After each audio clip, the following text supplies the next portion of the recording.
नमस्कार प्रणाम, मेरा नाम डॉक्टर दमन तिवारी है और आप सभी का हार्दिक स्वागत करता हूं आपके अपने यूट्यूब चैनल द्वता महोदय में। लखनऊ विश्वविद्यालय के आपके LLB 3 years course, LLB 5 years course में आपके सेमेस्टर एग्जाम्स को लेकर के हम लोग लगातार बात कर रहे हैं और अलग अलग सेमेस्टर के अलग अलग टॉपिक्स को लेकर के, पुराने पेपर्स को लेकर के डिस्कशन हम लोग का जारी है। उसी क्रम में हम लोग आज बात करेंगे, अभी इस वीडियो में बात करेंगे LLB integrated 5 year degree course में सेकेंड ईयर के थर्ड सेमेस्टर का जो आपका पहला पेपर है, पॉलिटिकल साइंस थर्ड का। Political science first, political science second आप पढ़ करके आगे बढ़ चुके हैं। इस बार पॉलिटिकल साइंस थर्ड आपको पढ़ना है। तो एक बार हम पहले आपका सिलेबस देख लेते हैं और आपके सिलेबस में पहली चीज़ जो लीगल ऑर्डर और फंक्शन ऑफ लॉ का है, जिसमें आपको definition of law, function of law, functions of law, law, justice and morality पढ़ना होता है, क्लासिफिकेशन ऑफ लॉज पढ़ना होता है कि विधि का जो वर्गीकरण किया गया है पब्लिक लॉ में, प्राइवेट लॉ में, सब्सटेंटिव प्रोसीजरल लॉ में, म्यूनिसिपल और इंटरनेशनल लॉ में। आप इंटरनेशनल लॉ अगर पढ़ा होगा आपने तो उसमें आपको शायद आपके सिलेबस में होगा, वहाँ पे ये टॉपिक आपको मिलता है। सिविल लॉ में और क्रिमिनल लॉ में क्या अंतर है। दूसरी यूनिट में सोर्सेज ऑफ लॉ है, जिसमें आपको कस्टम, प्रेसिडेंट और लेजिस्लेशन पढ़ना होता है। अगर आप जूरिस्प्रूडेंस पढ़ रहे होंगे, आपके सिलेबस में होगा तो ये टॉपिक वहाँ पर आपको मिलता है। उसके बाद तीसरी यूनिट है इंडियन फेडरल सिस्टम की, और इंडियन फेडरल सिस्टम में आपको कॉमन लॉ फाउंडेशंस के विषय में पढ़ना होता है। कुछ एक सिद्धांत है rule of law, separation of power के, प्रिंसिपल ऑफ नेचुरल जस्टिस का, रूल ऑफ इक्विटी का, और भारतीय संविधान के जो साइलेंट फीचर्स हैं, भारतीय संविधान के जो लक्षण हैं, मुख्य लक्षण हैं, वो क्या हैं, कैसे हैं, उसको भी पढ़ना होता है। और जुडिशल सिस्टम ऑफ इंडिया को लेकर के चीज़ें हैं, उसमें आपको hierarchy of courts, jurisdiction of courts भी देखना है। चौथी यूनिट इंटरनेशनल पॉलिटिकल ऑर्डर की, जिसमें आपको यूनाइटेड नेशन की एजेंसीज और फंक्शंस के विषय में, इंटरनेशनल ऑर्गेनाइजेशंस के विषय में, रीजनल ऑर्गेनाइजेशंस के विषय में, बैलेंस ऑफ पावर का मतलब क्या होता है, टेररिज्म है, इंटरनेशनल टेररिज्म है, पीस और सिक्योरिटी। ये आपकी 4 यूनिट हो गई पॉलिटिकल साइंस के जो आपके टॉपिक्स की अगर हम बात करें तो। अब अगर हम सवालों की बात करें, पिछले साल की सवाल की, तो जो सवाल था कि classify meaning of law and tell about its relationship with justice and morality, विधि का अर्थ स्पष्ट कीजिए एवं इसका न्याय व नैतिकता के साथ संबंध बताइए।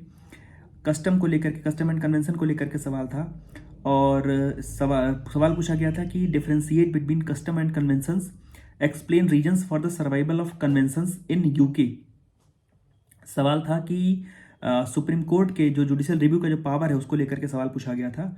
रूल ऑफ लॉ को लेकर के सवाल पूछा गया था, और जो रेफरेंस पूछा गया था वो यूके से, चूंकि यूके से लिया गया है तो रूल ऑफ लॉ, विधि का शासन, जो एविडेंसी का सिद्धांत है, उसके विषय में पूछा गया था कि what do you understand by rule of law, explain it with reference to UK. उसके बाद यूनाइटेड नेशन की जनरल असेंबली को लेकर के सवाल था, उसके कॉम्पोजिशन को लेकर के, वर्किंग को लेकर के। कॉन्स्टिट्यूशन के सैलेंट फीचर्स भी पूछे गए थे आपसे, संविधान की अंतर्निहित विशेषताओं का वर्णन कीजिए।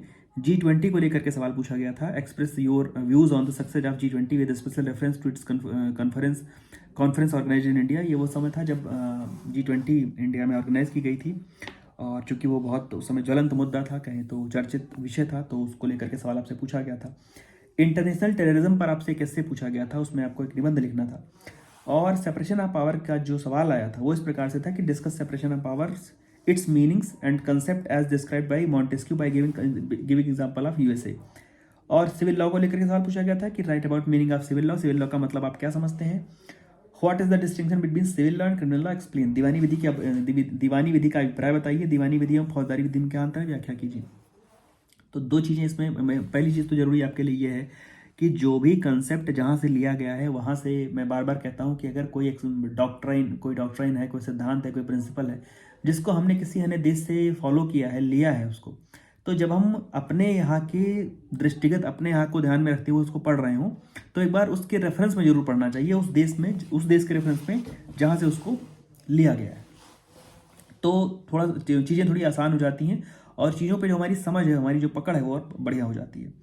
सवालों की अगर बात करें तो सबसे पहले तो इस बार के लिए मैं कहूँगा कि जो लॉ की जो डेफिनेशन है और जो उसके फंक्शन है वो आप जरूर पढ़ लीजिएगा, कि विधि का अर्थ क्या है, विधि का मतलब क्या होता है, और जो कार्य होते हैं विधि के वो क्या होते हैं।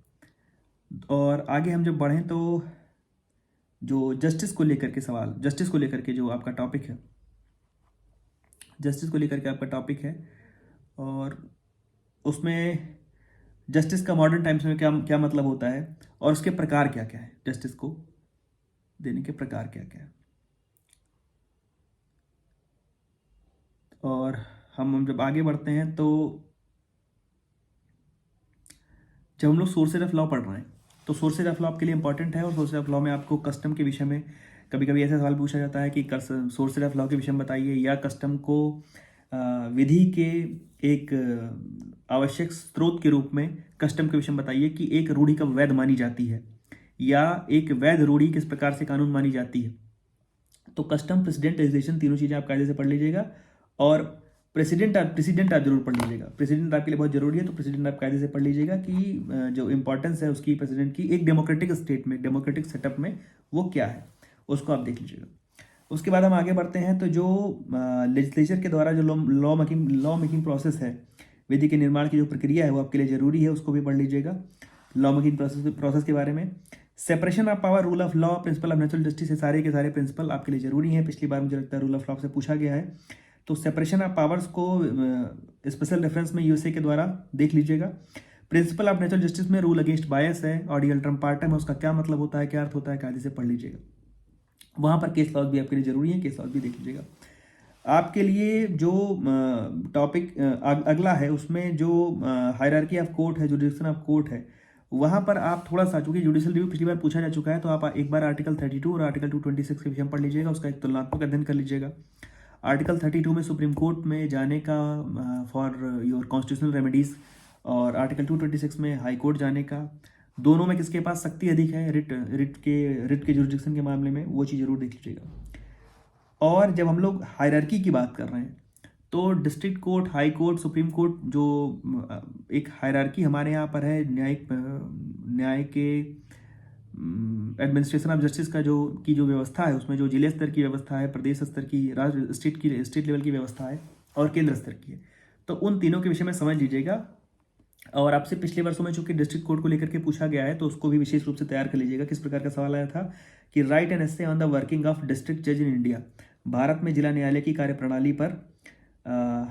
इंग्लिश में लिखा हुआ है वर्किंग ऑफ डिस्ट्रिक्ट जज, और हिंदी में लिखा हुआ है पेपर में कि जिला न्यायालय की कार्यप्रणाली पर एक निबंध लिखिए। तो आप वैसा एक सवाल पढ़ करके तैयार करके तब जाइएगा। आगे बढ़ते हैं तो यूनाइटेड नेशन वाली प्रोपोर्शन से जो एक, तो आप इसके विषय में जान लीजिएगा कि इसकी जो एजेंसीज हैं, इसके जो फंक्शंस हैं, काम करने के क्या तरीके हैं। लीग ऑफ नेशंस के फेलोर के बाद यूनाइटेड नेशन आया, तो यूनाइटेड नेशन किस हद तक पीस कीपिंग में सफल रहा है। जैसे सवाल आया है कि describe main organs of UNO in brief and also tell about their global importance in peace keeping in the world. संयुक्त राष्ट्र संघ के मुख्य अंगों के विषय में संक्षेप में लिखिए और विश्व में शांति बनाए रखने में उसकी भूमिका का वर्णन कीजिए।